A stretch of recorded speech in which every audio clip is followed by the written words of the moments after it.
This is Not About You. I'm your host, Levi Weinhagen, and this episode I get to have a conversation with Cat Polivoda. I'll let Cat tell you who she is.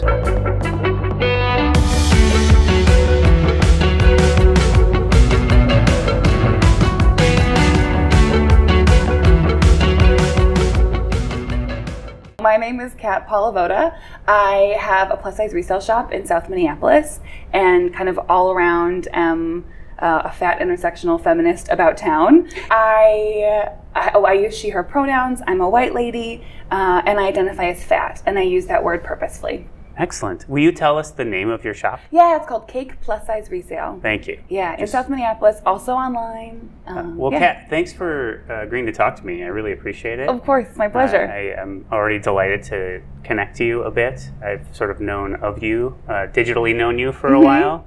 Internet friends, maybe? Yeah. I have sort of an admiration for the work you're doing in the least condescending way I could muster. I did not take it that way at all.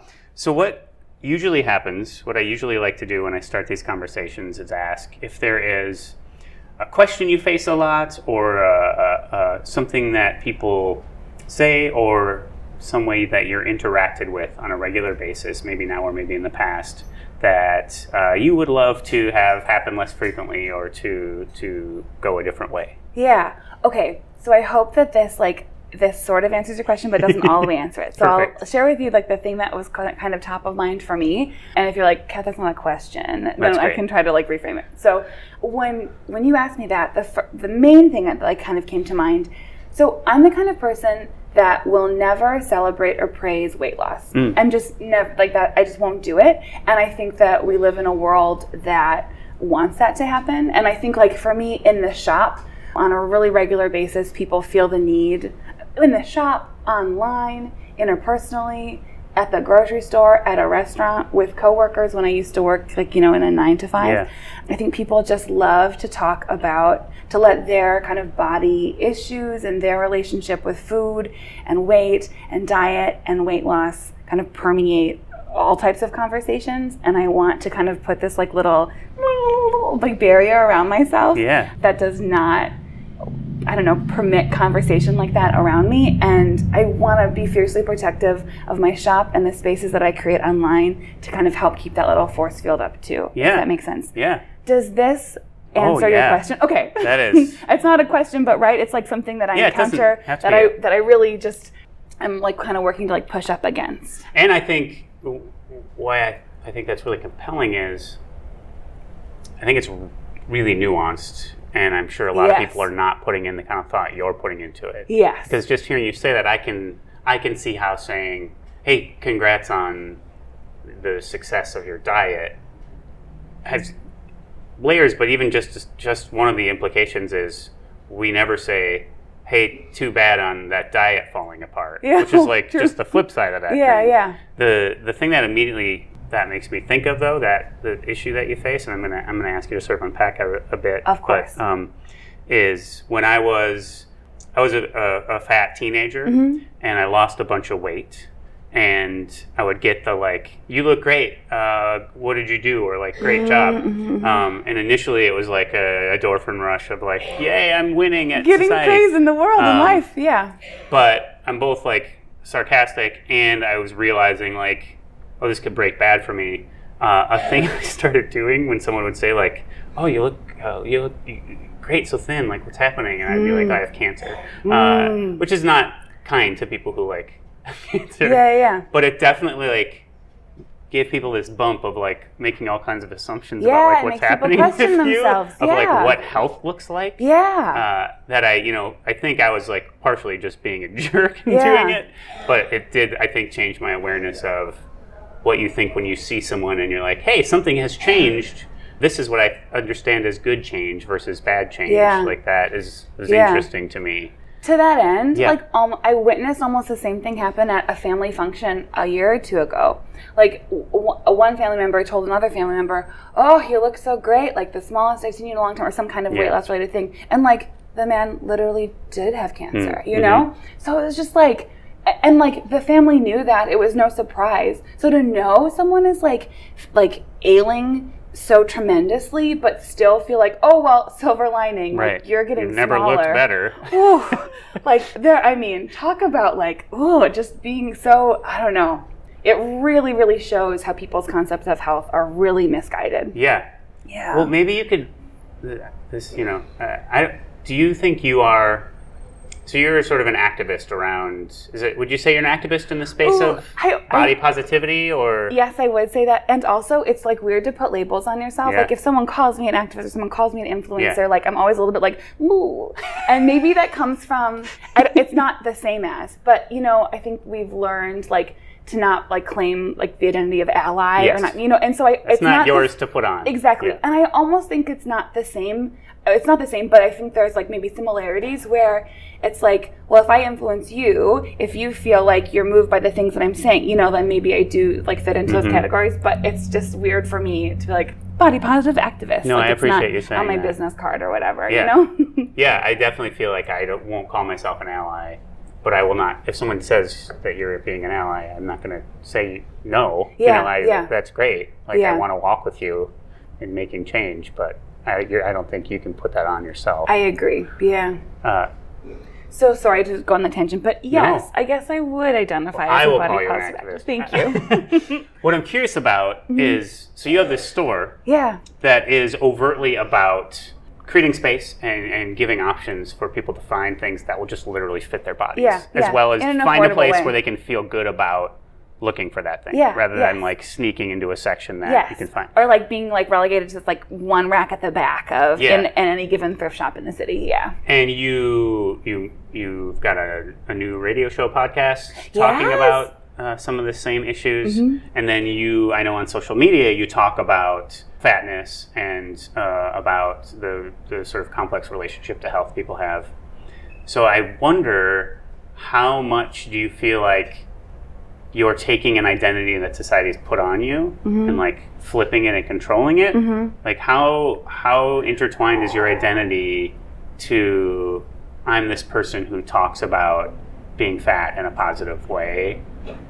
I don't know. Great question. Yeah, I don't. I'm like, I'm thinking so many things. Okay, so like, are you sort of asking like how much of that is just like me and how much of that is who I've become because of the state of the world? I think so, yeah. Okay. How much are you feeling like you're reacting to our context? Kind of a lot. Yeah. So I think that my business wouldn't be a business. I think half the shit I talk, can we swear on this? Yeah. Half the shit I talk about. We are in a library. But we're not being too loud. We're fine. I think I wouldn't need to talk about a lot of the stuff I talk about if we lived in a world where bodies were just all like respected equally and people didn't make assumptions about other people's health or like morality or like discipline or sense of like confidence like based on kind of their body size. I think if everyone was just cool with everybody making decisions about their life and health for themselves and people had access to everything they needed, like, in the big sense of things, like not only just like clothing, but also like healthcare. If all those things were great, like my shop wouldn't have to exist because most, if not all, stores would have all sizes and, in an affordable way. I wouldn't need to remind people about things because they wouldn't need the reminding, you know? So I think it's like pretty, I think who I am, what I care about is dramatically influenced by kind of the state of the world. This is a little dramatic, but we are. I think the secret reality is that's true for all of us. You're right. I realize as I'm asking the question, context is how we're all shaped. Yours just feels pronounced because it's sort of being talked about seemingly suddenly, even though for a lot of people you're like, this has just been my lived experience. Though I will say I think there's more and more conversations around this happening, and but I wonder what it feels like for people who aren't fat, because for me it fails, and it's very kind. It's intended to be so kind, but people are often sending me, a link, hey, have you seen this? Hey, have you done this? If you're not fat and you're sending me a link, of course I've seen that. Of course I've heard of that. Of course I've read that. But it is kind to know that people are reading it themselves and thinking of me or thinking of what I'm up to, So I think, things have been issues around body size, body positivity, access for fat people to get what we need is being discussed more and more. But yeah, I wonder like if I feel like that because I'm fat. But you mentioned that you feel like this is being talked about more and more. So it does feel that way to me. Thing. But I don't. Yeah, who knows what sector I'm inside of? Yeah. Here's the thing I'm going to ask you to explain maybe a bit. Totally. Is I feel like talking about myself is the thing. I know I have a lot of ambition around body positivity. Yeah. And sort of, it feels wrong to say like fat acceptance, but like not putting that in a judged category. Uh-huh. But I know I can get there logically with people who aren't me, but because I was a fat person and I still have a real complicated, like, talk to my therapist about it relationship with my body, I have not come to that place with my own body, and I know that informs my missteps when I'm interacting with people who are sort of doing the work that you do. So I'm giving you that just a little bit of context because I think that's true for a lot of folks who have this, but you're not healthy. Like seems to be the end of every conversation. Still seems to be, but don't you care about your health? Yeah. So can you talk about this conflation and why it's not the same thing? To make this assumption of a fat body is an unhealthy body. Yeah. And also, whose business is that? Yeah, I think you can also get into I'd love to talk about all those things. And first, like, thank you for sharing that. Yeah. And know that people of all sizes, I think that that's something they experience, I guess we experience as well. It's like, you know, you can know something kind of rationally, or like you can see someone else and be like, yes, like, look at that person living their life. Like, you know, I'm happy for them. But like when you're looking at yourself in the same ways, it's just a lot more challenging. So that's just like very real. Yeah. Thank you for seeing me. Of course. Thank you for sharing that. And okay, so I think we live in a culture and maybe just like world generally that kind of equates like weight to health as being one and the same. Like the less you weigh, the more healthy you are is kind of the body mass index. Yeah, it's like the way we're like taught to believe things. And I want to talk about that. But first I want to say that like I'm a strong believer that health is not a moral obligation. That health is not, someone else's health is not your business and is not your job to police. And I'm saying you, I'm looking at you, but it just means you all in the world, everyone listening. Like someone else's body is not yours to police. Because, well, for a variety of reasons, but like period point blank, that's something that I think, that I believe very strongly. And also, if it's like a struggle for people to kind of conceptualize, well, like, oh, actually, like, I feel like other people's health is kind of my business. Like, what about healthcare? Like, what about, you know, what does that do to like, to me when someone else is living over there in an unhealthy way? Well, my, I guess, perspective is like not a whole lot, but even still, like there's a way that we talk about health with fat people and fat bodies that's different than other people who have other unhealthy practices, you know? Like people have a lot of things to say about someone who lives in a larger body and like might be eating in certain ways, but like someone's thin and they're eating crap, like people don't usually have a lot to say about that, which like, cool, eat what you want, you know? Yeah. People like who like to bungee jump or like to do like very high stiff, like high risk things. We're not talking about how they're like draining the healthcare system of the funds, you know? Like we're not really thrill seekers. Yeah, thrill seekers like are not on the list of like people we throw judgment at, you know? So I think that so I want to like kind of mention that first. I think that's huge, especially the thing you mentioned about a morality or even like a worthwhile. I think there's baked in the idea that if you have a what is perceived to be an unhealthy body, you're a lazy or a lesser person. Yeah. And I think what you're saying is like that is some bullshit. That is some bullshit. One, because like I promise you, there's someone in a smaller body who's just as lazy, right? Who's eating or doing exactly the same things, you know, right? And also, I lost my train of thought. We all exist and we're all worthwhile. Yeah, like period point blank. Baseline. Like everyone should just exist and be respected for who they are. So, okay, so that's like, I feel like the first kind of thing I want to share about that. And then also kind of getting back to this like health and weight. And like, I'm moving my hands, like, you know, like this continuum we can get it. Yes, I think you're making the hand gestures are coming across. Gestures are coming through. So, I mean. An active speaker, that's what I'm a very active speaker. Yeah, these hands are just a flailing. So, there's more and more research that's come out about health and weight not being one and the same. And I mean, we we all know that the BMI is bunk, but like even though we all know that, people still use it. Doctors still use it. It's so wild to me. Like, what are y'all learning in school? Like, come on. We all know it's bunk. And if you like kind of, I won't give you you can use Google, but like look at like how the body mass index was created. It was created by like a statistician or someone, like not even anyone who had anything to do with health. Or like, the healthcare system, or who had a background in medicine. Numbers. They're like, okay, based on these numbers, of these like white guys in Europe, here's what we think, Yeah. So maybe Google that if you're like confused by what I'm sharing about the BMI. So we know the BMI is bunk, and we also know that like there's a lot of things that you can do to increase your healthfulness, if that's something that you want to do. And a lot of those things don't have to be related to your body changing in terms of weight. And I think that, when people say, I want to get healthy, often it's just a guise for saying, I want to lose weight. Right.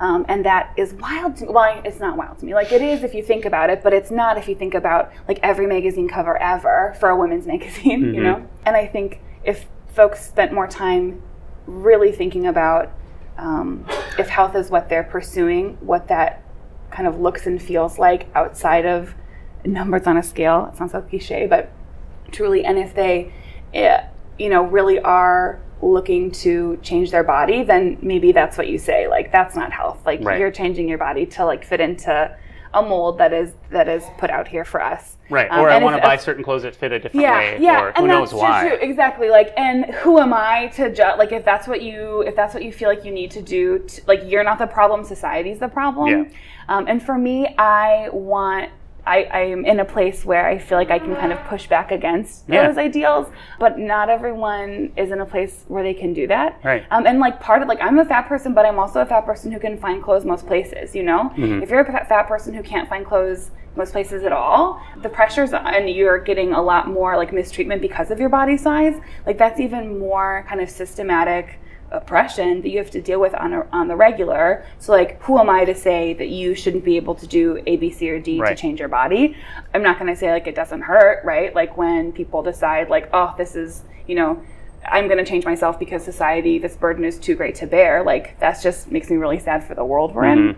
Yeah, so I can't, that's not my place to like police, police people, right? Because like that's the whole thing. Like, people should be able to do with their bodies what they want to do with their bodies. Right, you're not trying to tell other people how to live. You're just trying to get it so people aren't telling each other how to live. Yeah. And kind of to that end, like, I believe that, also like bodies change, right? Like, intentional weight loss is a thing, but also just like unintentional weight loss is a thing. Like, people change. Their bodies, as we grow, as we age, as we like, our lifestyle changes happen in different ways, like bodies change, and that's cool. But I think that like, when people want to talk about that and to talk about it to other people or strangers, or to announce to me when they come in my shop that they've lost weight and that's why they're there, I would ask those people to kind of question why they're doing that. Right. To what end, and what's the harm that can happen in those conversations that's often unintentional. Yeah. But like, what's the cost, right? Of feeling like you need to bring that up, like, what's the cost?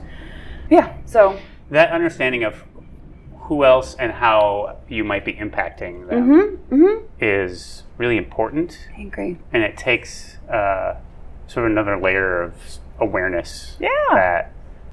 That, I don't know if everyone's invested in, like, thinking about who might be hearing me right now. Yeah. Because you also have to be aware of, like, what are you saying to yourself or about yourself? Yeah. Yeah. Has that been a journey for you? Like, what has it been like for you? Have you always been like, I've always loved Cat, yay? I mean, kind of. My sister and I are both just like, we're very like, we're the best people ever. I'm a big fan of that. Yeah. But I mean, I'm a human and I'm like a woman in the world. So of course there's been moments.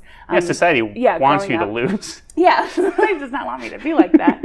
I wish, like with the work I do, it would be so cool if I had this like neat little bow turning point. Like one time someone said this thing and I was like, everything I thought before is wrong. And like, here I've moved. No, and it's nothing like that. Yeah. I just think, so like throughout my 20s, I guess in my early 20s, I'm 31. Congrats. My early 20s, I have, there were times when maybe I was thinking a little bit more about, like, my body shape, or I was thinking a little bit more about nutrition in ways that I now understand to be problems. And I was, for much of my 20s, really wrapped up in this idea of, like, that we in the fat community call, like, the good fatty kind of perspective, where it's like, I'm a fat person, but I need to remind you all, like, how often I go to Zumba and how many healthy meals I'm eating. And look at my Facebook page. Look at all this stuff. I don't mention weight. I don't mention weight loss, but I'm going to remind you how active I'm being and how healthfully I'm eating, you know? And now, even if I do those things, I feel a lot less of a need to share them. And I almost feel like in a kind of to push back against that, I almost like purposely don't share stuff like that, and I almost like am feeling more like I want to, like, maybe I had a donut today and I went to Zumba today, but I'm probably going to show you like a picture of me eating the donut because I just want to like put more. I want to like fight, like push back against like the expectations that are supposed to be there for people who are fat, you know? Yeah. But getting back to your question about like, have I always been cool with myself and like happy with my body? I think when I was younger, like high school aged, there were things that I kind of felt to be true, but I just didn't know how to make sense of them. So like I saw my friends eating more than me and moving their bodies less than me and like being smaller than me. So I knew like calories in, calories out, like it at least had to be more complicated than we were being told, because like here's like case study of my body and like that's not happening, you know? So like like things like that kind of made me feel funny. And so like when I grew up to like learn information that supported why that might have been happening to my body, I was like, oh, well this makes so much sense because it was happening to me. So on the same, like kind of to flip the coin, like I can understand how people who always have seen like, oh, I eat a little less, my body changes. I eat a little more, my body changes. So I think of people that experience that in their day to day, when they hear this information, and like not to mention all of the information like the media and our society throws at us. When people hear this information and are like, oh, the BMI is bunk. What do you mean by that? If that's not something that you like a lived experience of yours, it must be a lot harder to recognize. Yeah, I mean, and we always are drawing from our own experience, even if we don't know it or don't want to know it. Always. It's really hard to understand someone else's experience. Yeah. So it takes so much effort that I think you're right. If you're like, well, when I reduce my calorie intake, I go down a pant size, so I don't know what you're talking about. So that must be the case for, so Kat, like, come on. Yeah. Exactly. But that's like, okay, but some people curl their hair, right? And some people just have curly hair. Yeah, like, hello. There's difference. Yeah, there's difference in bodies. And there's lots of difference. And I think, it's just, if it's something you experience, it's easier for you to understand or to maybe empathize with when other folks are experiencing that. And if it's not something you experience, it's more of a challenge. So like, you got to do a little bit more work to acknowledge it.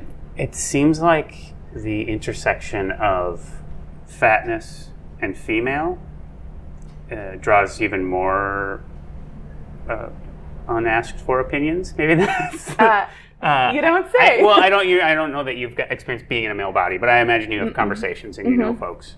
But at least what I see when there's stories being written, incidents happening in public, it's usually women's bodies in general, no matter what size or what's being discussed. Yeah. So I'd imagine this intersection where you are someone who's publicly, like, you're running a business and you're being public and you're making work around this. Yeah. I'm curious how you're experiencing, what kind of unwanted attention are you getting from the public stuff you're doing, let alone from just like, I imagine it just being in the world. Probably stuff happens. I have no idea. But well, like I am a woman in the world. Right. So, but I will, like, for me personally, I am really fortunate to not experience like a lot of. And we don't need to find the negative. Yeah. I'm not an investigative journalist. According to this tweet you did. When did you see this response to this comment on the thing? But I do want to say, like, generally, I feel like I have kind of bebopped through life in the last, like, I don't know, 10 years, pretty unfazed by like unwanted attention and things that people have tried to say to me that have been hurtful. And I think, like, I feel like for me as a person, I am fortunate enough to like maybe get a little bit less of that than a lot of people do. And also I say unfazed because I think when those things do happen, like, it doesn't really get just to kind of me. Rolls off. Yeah. Or I just like don't, I'm like, I don't always read the comments, or I don't, I'm just like, this is not what I need to do. But I think, I look at fat women and fat men and see how like the kind of things that are said about them, it's very different, and like kind of how they're pictured in the media and how people are treated, in your everyday lives. Like it's definitely different. That being said, there is a really kind of tough space for plus size or curvy or fat or like big and husky men, however, they want to identify. Like men or folks who identify maybe like kind of gender non-binary, but maybe dress a little bit more mask or like are a little more mask presenting. It's to be in that space, like to be in a larger body and to want to have access to like some of the cool stuff, like the fashion that a lot of that we as plus size women have a lot more access to. It can be. I feel like men and folks more like on the masculine side of things in terms of presentation and fashion are kind of being left out of a lot of the cool stuff. Yeah, and there's just like less conversation, I think, and like just now I feel like there's, in the last like maybe 2 or 3 years, I feel like there's a little bit more and more of that, but it's less. And I think that this might be bold and maybe not fair, but I think that maybe it's because like you always could be a fat guy and like kind of get away with it a little bit, not easily, but a little bit more easily than being a fat gal. And so maybe it just like took a little bit longer to be like, oh no, actually like we want to not, have it like, okay, we want to be thriving. And here are things that we need to be able to do to be able to like have positive representations of our bodies and be able to express our style in the ways that we want to. Yeah, just starting to ask for more is what makes you notice there isn't more. Yeah. Also, I don't know if this fits in, but it's so noteworthy to me. I moonlit at a construction company for like 1.5 years as like an admin while I was setting up the shop. And it was just like weirdly the most positive experience. It was just, I won't go into it because there's so much to be shared. But what I will say is for the first time in my whole life, like literally my whole life working, since being 18, working in, workspaces, I had never been around that many men, and I had never been around that many white men ever. Because it was like, 93% guys, like in the business. And so I thought that, naively, I suppose, that like diet talk, like wouldn't be as much of a thing. I was so wrong. I was so wrong. I thought like, like maybe there'll be a little bit of this or that. It was just as intense as anything I've experienced working in like primarily like women's spaces. It was wild to me. So it was a good reminder. That job was great reminders for a lot of reasons, being, with people on an everyday basis that I'm not usually around. Yeah. But one of the reminders was that, wowza, diet culture is just so damn pervasive, and it really does impact everyone, even when you don't think that's like that folks are being impacted. They are. Folks of all body sizes, all genders are kind of experiencing this burden of feeling like they need to change their bodies, feeling like weight and health are one and the same. So a friend of mine who has helped me in some understandings of the way bodies are talked about, has talked a lot about changing your media diet, your media consumption. And so I'm curious if you can talk about, because you've mentioned sort of culture and what we see and hear all the time, several times.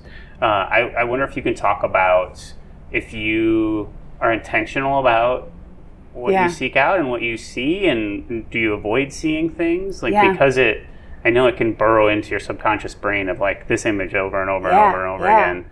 So what does that look like for you, or how do you navigate that? That's a good question. What a time to be alive when we get to choose. We have a large part in deciding what we want to see. We don't have exclusive agency, right? Facebook is always going to show us ads if we're on Facebook, or we're always going to be getting things that we don't have control over, but we have control over an awful lot. And I think for me, being able to see more bodies that look like mine, and also bodies that deviate from like the quote unquote norm of what we see in the media, has been just immensely powerful in being more comfortable with myself and helping others do the same. So for me, I think it first started like mostly on Instagram, and when I guess when I was younger, I was more into Tumblr. But being able to see it's a little bit gone out of fashion. Poor Tumblr, but it's hanging in there. It really is. Some people still love it. Yeah. But I first step for me was like seeking out bodies that look more like mine. Look at that person. Like I can see her tummy. Like in that, like there is visible belly outline. Like in that outfit, and I don't hate it. And it's like if it works on her, could it work on me? Kind of thing, you know. And then now I'm at a place where not only am I like, do I have lots of bodies that look like mine on my feed. When I say feeds, I guess I mostly mean like Facebook and Instagram. Yeah, but it's curating what you consume. Yeah, like the visuals, the visuals that I'm taking in. So not only am I looking at bodies that are more like mine, I'm looking at bodies just generally that like are underrepresented in the images that were shown. And I also am able to like purposely not see things I don't want to see. Like when you get ads for Weight Watchers, like often there's a way to say, I don't want to see this. It's not relevant to me. Yeah. Or sometimes if you're me, you mark things as spam and say it's misleading. So like, there are ways to not see stuff like that, you know, or to see less of things like that. Yeah. And if people like, and also I guess, since we're going there, I'm a little more cutthroat about this. In my personal life and on my personal accounts, if you mention weight loss in a positive way, or if you show a before and after picture, I unfollowed. Done. Wow. Without question. Yeah. I don't need to see that. Yeah. And it's not good for me. It's not something I want to encounter when I'm like, scrolling through social media. And it's also just not something, getting back to like my original question, that I want to praise or support. Right. If that's what you're doing, that's what you're doing. Do what you want with your body. I'm not going to have anything to say about it or anything positive to say about it. And I feel like I'm one of like the 7 people total in your life who might have that perspective. So like you can deal. Yeah. And I do think like you do give feedback and give weight with your eyes and your ear. Like what you look at and listen to is a way of, it sinks into you, but I think it's also like reaffirming, like, keep making this thing because I am going to keep consuming it. Yeah. And I just the only way to really not get someone to consume something is to stop consuming it. Like, then if enough people just stopped eating whatever the thing is metaphorically, then they would stop producing then it won't be out there. Yes, right. Exactly. So you're changing the market, what the market demands. Yeah, so it's like a selfish thing for me, like kind of like self-preservation. You're just taking care of yourself, and also like selfish in a good way. Yeah. And also a little bit of like a statement in the way that you just described, but like I don't think because I unfollowed one person's before and after picture that it's a tiny act of radicalism. It is a very small act that I am not convinced. I doubt that person is like, I feel like someone just took me to task, and I don't know what happened, but I won't say anything. You know what I mean? It's not if you come to me and want to talk about stuff, I will tell you about yourself. But if it's just something that I'm, I just noticed that, and I feel icky about that, unfollow, unsubscribe, done. Yeah. Or I guess on Facebook, I will often remain friends with someone but unfollow them. Maybe secretly, so you selfishly. don't see it as much. Yeah, so I don't see them unless I go looking for them. Yeah. And I kind of, and maybe this is like the least humble thing to say, but I hope in those moments, like perhaps they're not, believe me, I'm sure there are plenty of people who I'm Facebook friends with, quote unquote, who have unfollowed me. Like my list is vast as well. But I kind of hope in those instances where someone does share something that I'm like, ooh, this feels icky to me. Also, like, I can't support this. Also, but like, do what you want. I still will be your friend, but I'm going to unfollow you.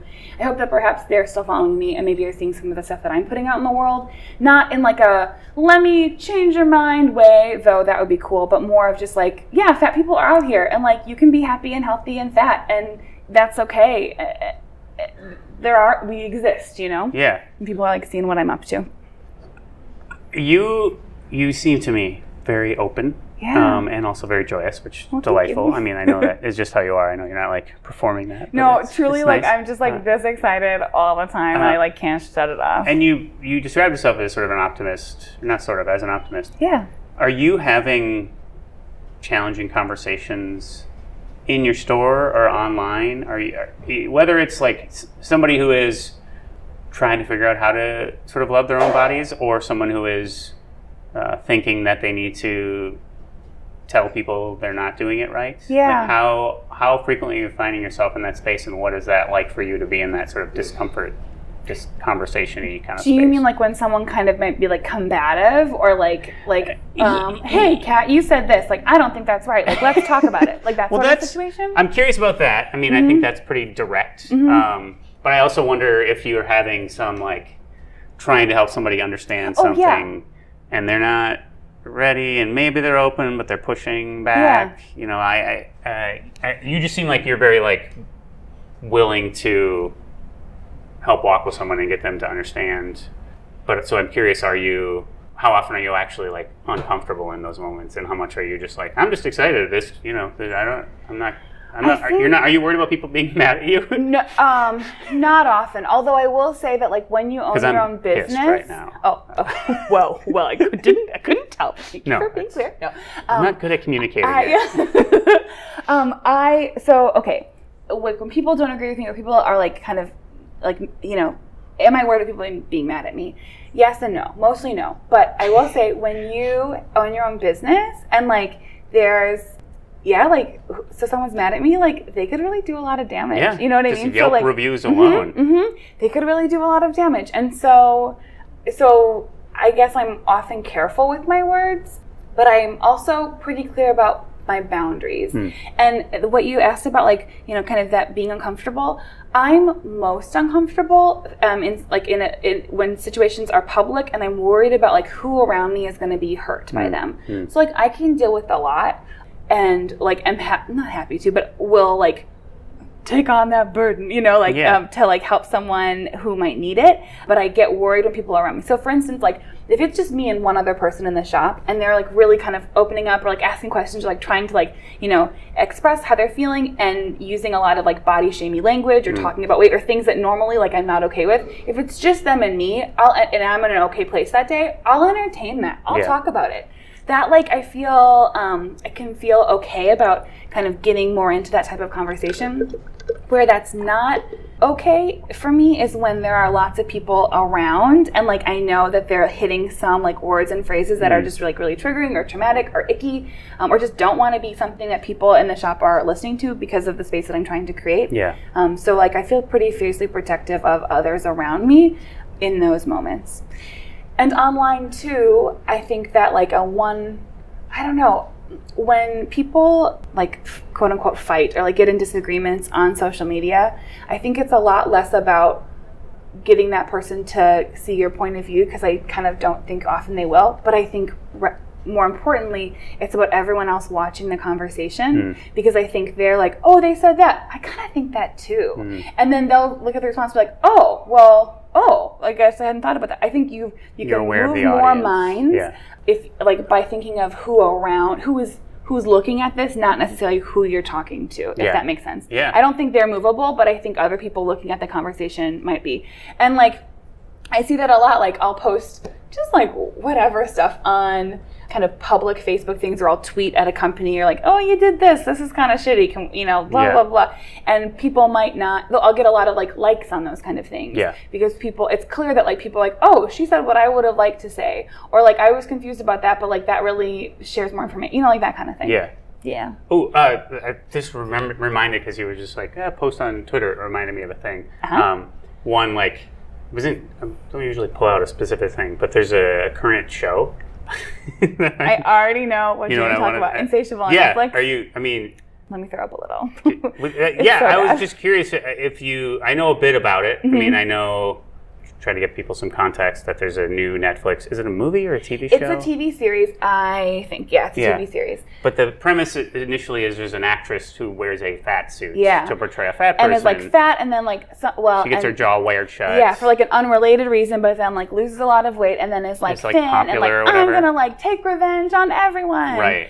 Let me just like count the ways that this is just so damn awful. Yeah, and we actually talked about this on our last episode of Matter of Fact. We like my podcast. We talked about this, because it's just like, how could you be so Netflix? What are you doing here? And it seems like someone thought they were part of the challenge in my read of it. Someone thought they were doing a really good thing, which almost makes it worse than if you just were blind. If you're like, we're heroes. That's even ickier. I agree. And like, where like, what was the disconnect here? I haven't watched it. It's out now. So like when they initially announced it, there was just a very large amount of backlash. And then it kind of took, from my understanding, and again, like not reading everything, but it seemed like from what I have read, that Netflix and the producer and the director kind of, the backlash made them kind of take more of a stand where they're like, no, like we're doing, like here's our rationale, like we're doing a good thing and like this is why.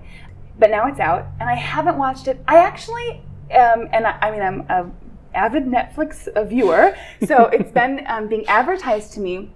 And I actually had this moment of thinking, like, Netflix, like, how do I tell you that, like, similar to, like, what I do with weight loss ads on my Instagram, how do I tell you that I don't want to see this? And then I was thinking, well, maybe I should watch it and kind of provide, like, if I could be in a headspace where I'm, like, ready to, like, critique this bullshit, like, maybe I should watch it and kind of try to see where, like, how they thought that, like, this was a positive thing, what's the best way for you to interact with this thing? I don't know. And, like, my, like, gut reaction is like, never. Not gonna happen. I don't want to watch it. Because you don't owe anyone that. No, I don't at all. But then, like, I was just, the other night when it, like, was, suggested to me for, like, the 15th time, which, like, Netflix, how smart are you that you're suggesting this to me? You clearly don't know. I don't know how this relates to, like, Frasier and Parks and Recreation, but, like, whatever. So, Frasier's my fall asleep show. Don't at me. Like, it's just, and like I watched it a lot as a kid, but like didn't understand the jokes, and it's just so funny now. You love Eddie the dog. It's fine. It's a great show. But anyway, puts me to sleep. So I don't know how Netflix thought that I'd be interested in this, and maybe they're just like, I did read. It is just new. They hammer the heck out of their new stuff. And I think maybe it's like not going super well I think because it's getting bad criticism. And I think there was, and I've yet to read this, but I think NPR offered a really scathing review, which like made me happy, of course. But I have not read that yet. But I don't know. Perhaps I will watch the first episode just to kind of see like, where did this go wrong? Like, where did you think? And then, what's really, really wild, I did read a short piece. I think the actor or someone involved with the production of this mentioned that she listened to like a podcast in like preparation to like help her feel more empathy about like being a fat person. And this podcast is called She's All Fat. It's like my favorite fat podcast out there. It is sensational. It is a fantastic podcast. It's a great name too, by the way. I agree. Yeah, and their like logo is like kind of in the same colors as like the She's All That, like the movie from the 90s or I guess like early 2000s. It's just and like they're just I could go on and on about how amazing their podcast is. We'll make a fan podcast about their podcast. I mean, I'm there for it. Yeah. But so like the actor I think referenced like listening to that in preparation, and like She's All Fat like literally had an episode about like why fat suits are very problematic and like should be avoided at all costs. So it's just, it feels like they're kind of grasping at straws, like, oh no, like we were trying to do a good thing, like here's all this stuff. It seems like there's almost never a situation where a fat suit is not in some way that's part of the joke. Yeah. Like that seems, I don't know how you do that and that's not played for laughs somehow. Yeah. I can't, if a fat suit is ever introduced into the equation, like red flags, like I just... would it be tantamount to blackface? Like is that... I don't know. I don't want to... I don't want to get... I'd like you to get yelled at. So can you say that? It is not the same thing because... Wow, oh Lord. Well, I was going to say it's not the same thing because of like the history. Obviously the history is different. Obviously... Oh, yeah. Like, it's not the same. Right. We didn't enslave fat people... No. Intentionally. No. We've created other systems that don't. Yeah. So no, it is not the same thing. And also, perhaps... one could use that as a lens, knowing it is not the same, as a lens to maybe put it in perspective if it's hard for you to think about like why that would not be okay. Yeah. But no, that is not the same thing. We can't say it's the same thing. Good. Yeah, I'm glad you say that. Yeah, it's not the same thing. But it, again, like it can, I think, with all, this is like bigger picture, but like with all, I think because I'm fat, I'm better able to understand like other systems of oppression because I feel like I've been treated unfairly because of my size. And I think that for all of us, when we experience marginalization in some way, or if there is something that and even I went to like a session Peggy McIntosh did, like the lady who wrote Unpacking the Invisible Knapsack. I went to a session she did when I was in college, and she had this exercise where she like had people write with their non-dominant hand and like talk about how that felt, and like that's so fucking basic, right? But like that, I mean, even like that, like just knowing that there's something that about you that is not what society wants it to be makes life a little harder. And if you can use that as a lens to think about how that might make life harder for folks who experience other things, never the same as, but as a hopeful lens to help you better empathize with that. It's like a tiny little workout for your empathy muscles. Yeah. Like you're not going to be fully full of empathy, but you'll get I think for me, like as a white person, when I go and put myself in a situation where I'm the only white person and I'm not the norm, which I have to seek out, is when there's people are looking at me. It's not clear why I'm here or whether I belong. Like that is not a thing I experience regularly. And there are some white people who have never in their entire lives been in a situation. Yeah. Do you think most? I do. I guess maybe most. At least in the U.S.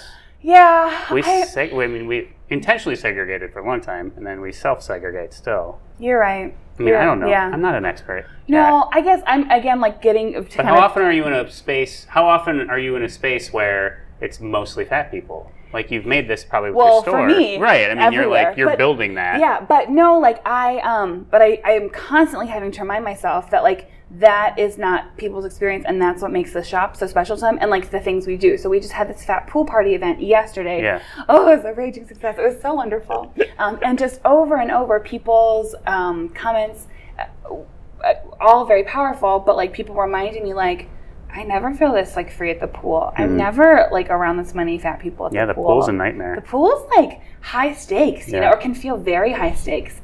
And so I think, being able, so most people do not experience that. Yeah. I'm just being mindful of time. You're a very busy, important person. You're so kind. Sometimes it sounds sarcastic, and it's not even sarcastic. One thing I do like to ask my guests is... we've talked about some of your sort of barriers, challenges. Can you talk about some ways you feel like you have privilege? I think you've touched on some. Let me count the ways. I mean, I'm a white lady in America. My native language is English. Yeah. I grew up in you have a list. Oh my gosh! Like, how are you successful? Well, white privilege and also A, B, C, and D. You know. Yeah. So I have the opportunity to have a bachelor's degree and a master's degree. I just, like, things work out for me, you know, and I don't know. I think there is certainly an element of, like, creating my own opportunity, but very much an element of, like, right place, right time, good people around me. And of course, part of that is, like, the unearned advantage that just, like, comes with me as who I am as a human. Yeah. I'm trying to, like, should I add more? Is there more to say about that? Do you have any questions in particular?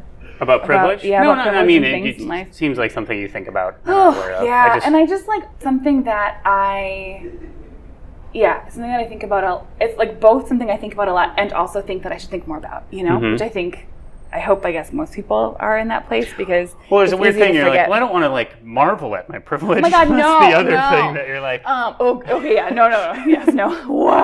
like, I want to be aware, but not like, look at this. You know. Yeah, and actually, if I can go there, I have a life coach this summer, and she's really helping me with a lot of stuff. And one of the things I'm thinking a lot about is, like, money and worth and, like, deserving and earning and things like that. And, like, okay, like, typical, like, what women experience all the time is, like, feeling like we need to, like, you know, we're like faced to, like, grapple with these things because of what we've been taught about money and wealth and who gets what and that kind of thing. But then for me, an added element is, like, my whiteness, right? Because it's just, like, undeniable. I don't deserve it. I haven't earned everything that I have. Like, it is just an objective truth that I have not. And so it's really hard. That's something that I'm thinking a lot about lately. Like, I'm not benefiting anyone if I keep myself down because I haven't earned everything I have. And also, like, I need to acknowledge that, you know? So it's just like... What do you do with that privilege you have? Like, that's the thing. Exactly. Yeah. And I think... denying it or, like, not benefiting from it doesn't help anyone. Yeah. Agreed. And what do you do? And also, like, when people say, like, hey, Kat, I want to start a business. Like, how have you been successful? Should I lead with, like, well, I'm white? And so that helped because it has. And also... by sharing that with people, like, will that be helpful to, I think it's good to acknowledge. Yeah. And also, like, I don't know, that's not, like... It's not a great business tip. No, it's not, like, a great business white. tip. Yeah, like that's gross. That's disgusting, you know? And also true. So, it's just, like, stuff I'm thinking about a lot.